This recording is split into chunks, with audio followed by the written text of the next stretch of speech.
মুসলমান আত্মসমর্পণকারী না।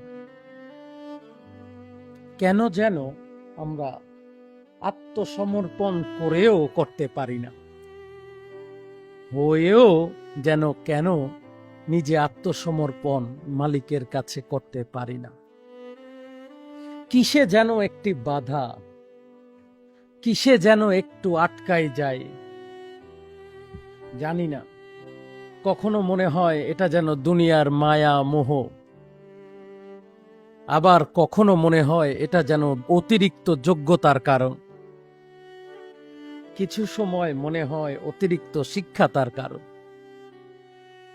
অথবা মানুষের অভাব কমে যাওয়াটা কারণ। কেন যেন মানুষ মালিকের কাছে পরিপূর্ণভাবে আত্মসমর্পণ করতে পারে না। কেন পারে না, কিসে পারে না, আমার আজও বিষয়টি বোধগম্য হয় না।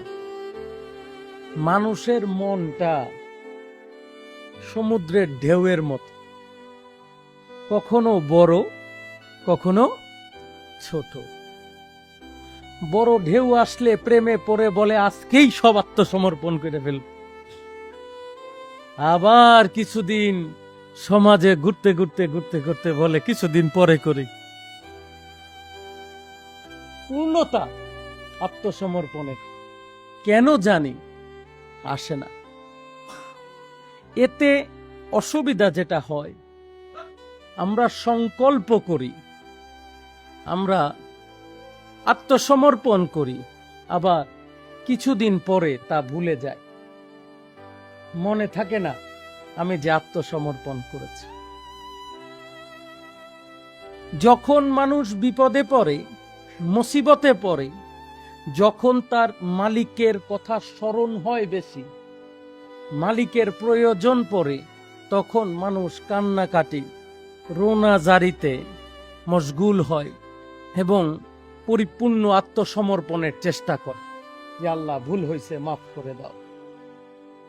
আবার যখন মালিক দয়া করে আমার অশ্রুর কারণে, আমার আবেদনের কারণে, আমার কান্নার কারণে আমাকে মাফ করে দেয়, কিছুদিন গেলে স্থির জীবনে যখন ফেরত আসি, স্বাভাবিক জীবনে যখন ফেরত আসি, আবার মালিককে আমরা একটু ভুলতে বসি। হয়তো ভুলতে বসি না, বাট আত্মসমর্পণটা কমে যায়, ডেডিকেশনটা মালিকের প্রতি কমে যায়। কিছু কিছু মানুষের ডেডিকেশন কমতে কমতে এক সময় শূন্য হয়ে যায়, আবার কিছু কিছু মানুষের ডেডিকেশন পুনরায় আবার ফেরত আসে। আমার কাছে এখনো মনে হয় কি জানেন, পৃথিবীতে সবচেয়ে জটিল কোন জিনিস? মানুষের মন। এর চেয়ে মনে হয় জটিল কোন জিনিস পৃথিবীতে আর নাই। সকালে মন একটা বলে, দুপুরে ভিন্নটা বলে, বিকালে ভিন্নটা বলে, রাতে আবার ভিন্ন কথা বলে। এই আমি আজকে মনে হয় এটা ঠিক, 2 দিন পরে মনে হয় অপোজিটেরটা ঠিক, 7 দিন পরে মনে হয় দুইটাই বেঠিক ছিল, 10 দিন পরে মনে হয় আরে এখন মনে হয় ঠিক চিন্তা করতেছি।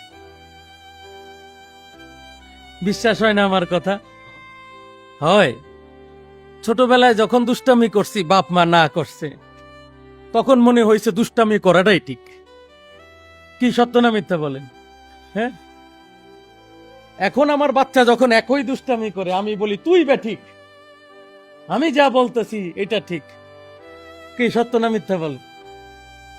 মন যে এমন একটা জটিল জায়গা, ওরে বাবা রে বাবা, এর মনের পৈশাচিকতায় একটি মানুষ খুনিতে পরিণত হইতে পারে নাকি? আবার এই মনেরই আবেগ, মোহাব্বত, ইশকে, প্রেমে একজন মানুষ আল্লাহওয়ালাতে পরিণত হইতে পারে। আবার একজন আল্লাহওয়ালা ব্যক্তি আবার বেঈমানে পরিণত হইতে পারে। কি সত্য না মিথ্যা?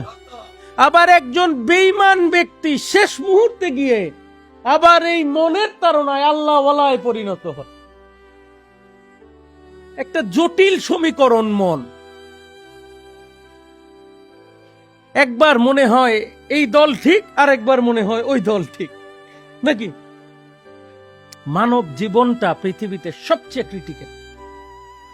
কোন প্রাণী, কোন পশু এতটা ক্রিটিক্যালিটি তাদের মধ্যে নাই যা মানুষের মধ্যে আছে। আমরা বাংলা ভাষায় একটি কথা বলি, নিঃস্বার্থ ভালোবাসা, নাকি? আসলে কি আমরা আমাদের মালিককে নিঃস্বার্থ ভালোবাসতে পারি? পারি? পারি। এটা কি মনে করছেন শুধু আমি বলতেছি, আমার মালিক জানেন এই বিষয়? জান। মানব জীবনের সবচেয়ে কঠিন, পৃথিবীতে সবচেয়ে জটিল জিনিস মানুষের মন। এইটাকে কন্ট্রোল করতে পারা, এইটাকে সান্ত্বনা দেওয়া, এইটাকে বসে আনা পৃথিবীতে সবচেয়ে কঠিন কাজ। কার চামড়া কত সুন্দর, কার রং কত বেশি, কার পরা কত বেশি, মালিক কিচ্ছু জানতে চাবে না। একটা শব্দ জানতে চাবে। মালিক বলবে, তুমি কি আমাকে রাজি খুশি করতে পেরেছো কি পারো নাই? That's it. যে সন্তুষ্টি অর্জন করতে পারবে তার জন্য মুক্তি, যে পারবে না তার জন্য শাস্তি। সিম্পল ওষুধ, সিম্পল উদাহরণ, সিম্পল কথা। এইটাই আমাদের দুনিয়ায় বসে অর্জন করতে হবে। তাই নিজের মনকে বসে আনা জরুরি। যেই কারণে ওলি আল্লাহর কাছে মানুষকে আসতে হয়।